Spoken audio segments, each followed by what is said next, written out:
Por eso el arquetipo, el perfil de Aida es la oveja negra, es la persona que no encaja. Cuando hay alguien que no encaja en una familia, por ejemplo, en realidad nos está enviando un mensaje porque en las familias de educación que nos dan hay muchos patrones que se van repitiendo entre generación y generación y muchos de esos patrones son patrones limitantes que vienen de nuestros padres, de nuestros abuelos o de nuestros bisabuelos y que en muchos casos no encajan con nuestra manera de ser.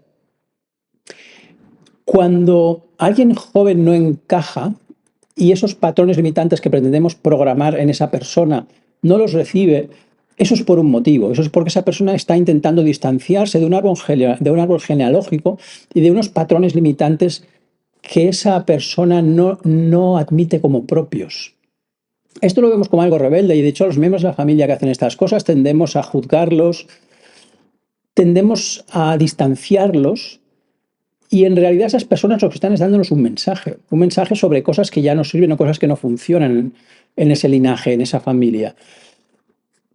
Esto es como, por ejemplo, si nuestro bisabuelo hubiera tenido un accidente en bicicleta y nos dijera las bicicletas son malas porque yo tuve un accidente en bicicleta y educase a su padre diciéndole las bicicletas son peligrosas y luego el padre educase al hijo diciéndole las bicicletas son peligrosas. Llega un punto en el que a mí me dijeran las bicicletas son peligrosas y yo digo, ¿por qué las bicicletas son peligrosas? A mí me gustan las bicicletas. Yo ya ni siquiera soy consciente de que mi bisabuelo tuvo un accidente en bicicleta. Esos son patrones que han ido pasando hasta un punto en el que la gente ni siquiera es consciente de por qué pasa esos patrones. Y esos son como ramas de un árbol genealógico que están ancladas en algo que viene del pasado, en algo que las limita, en un patrón que en realidad es tóxico.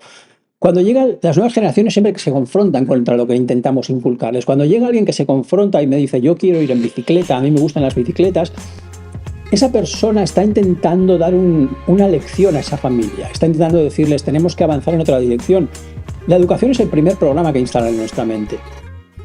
Y hay partes de nuestra educación que nos pueden parecer bien. Igual nos dicen en la escuela no hay que pegar a los otros niños. O cuando te den algo hay que dar las gracias.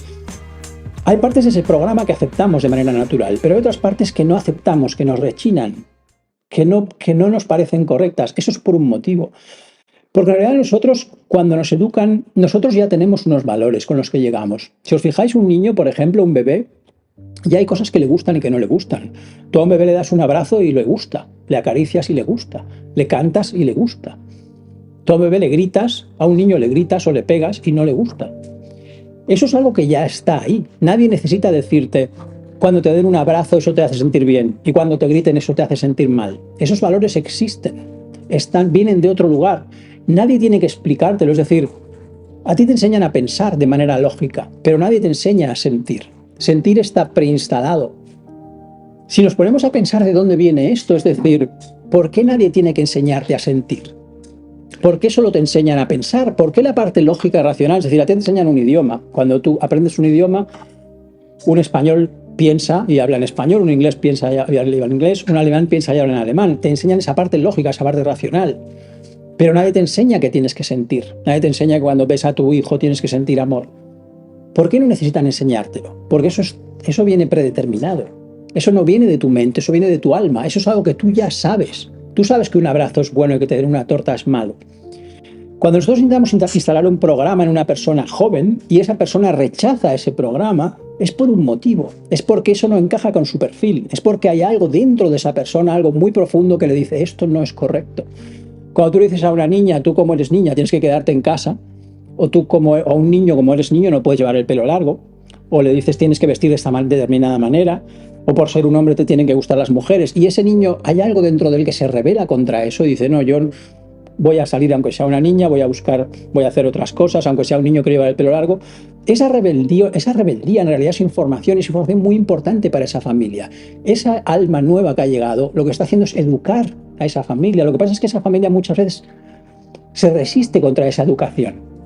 No quiere aceptarla porque es un cambio muy profundo con respecto a patrones limitantes que pueden venir de generaciones y generaciones. Ni siquiera sabemos cuándo ha empezado. Igual eso empezó con mi tatarabuelo. Igual empezó hace un siglo, o hace 2 siglos, o hace 5 siglos. Y son esos patrones tóxicos que nos van pasando hasta que llega alguien que se revela. Por eso las personas diferentes, las personas que no encajan, son personas que traen un mensaje. Y ese es un mensaje muy importante.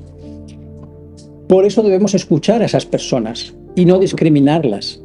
Porque esas personas lo que están haciendo en realidad es darnos una lección.